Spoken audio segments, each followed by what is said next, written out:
Ich kann nur schlafen, wenn es Hoffnung gibt. Die halbe Nacht vergeude ich mit Seufzern.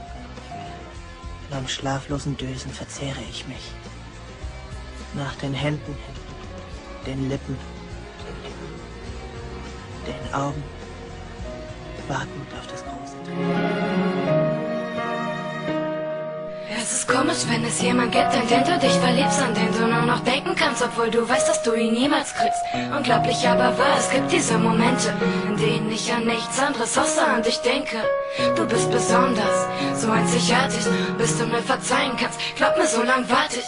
Ich geb dir alle Zeit der Welt, bis du weißt, was du willst. Ich vermiss dich wirklich, du bist, was ich will. Ein paar Stunden, ein paar wenige Tage, in denen die Gefühle wirklich schön mit dir waren. Das mit dir ist mir wichtig, aber frag mich nicht warum. Ich kenne nur einen kleinen Teil von dir, der haut mich um. Liebe auf der Tastatur, sowas gab es nicht für mich. Bis der Zeitpunkt kam, an dem verliebte ich mich in dich. Ich hab's verbockt, das weiß ich selber. Glaub mir bitte einfach, ich geb dir mein Wort. Wenn du willst, doppelt und dreifach.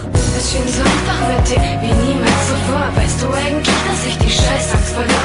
Ich hab so viel gelernt, mit dir mich einfach frei gefühlt. Du hast nicht wie die anderen in Wunden gewühlt. Es hat sich schön angefühlt, zu wissen, da ist jemand da.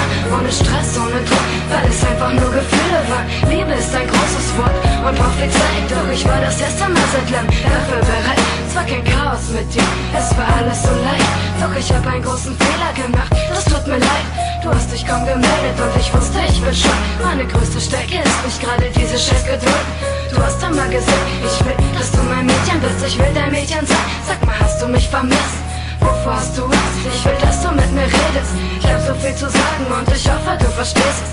Ich wollte dir nicht wehtun, doch das habe ich getan. Außer einem, es tut mir leid, kann ich nicht viel sagen. Diese Spannung zwischen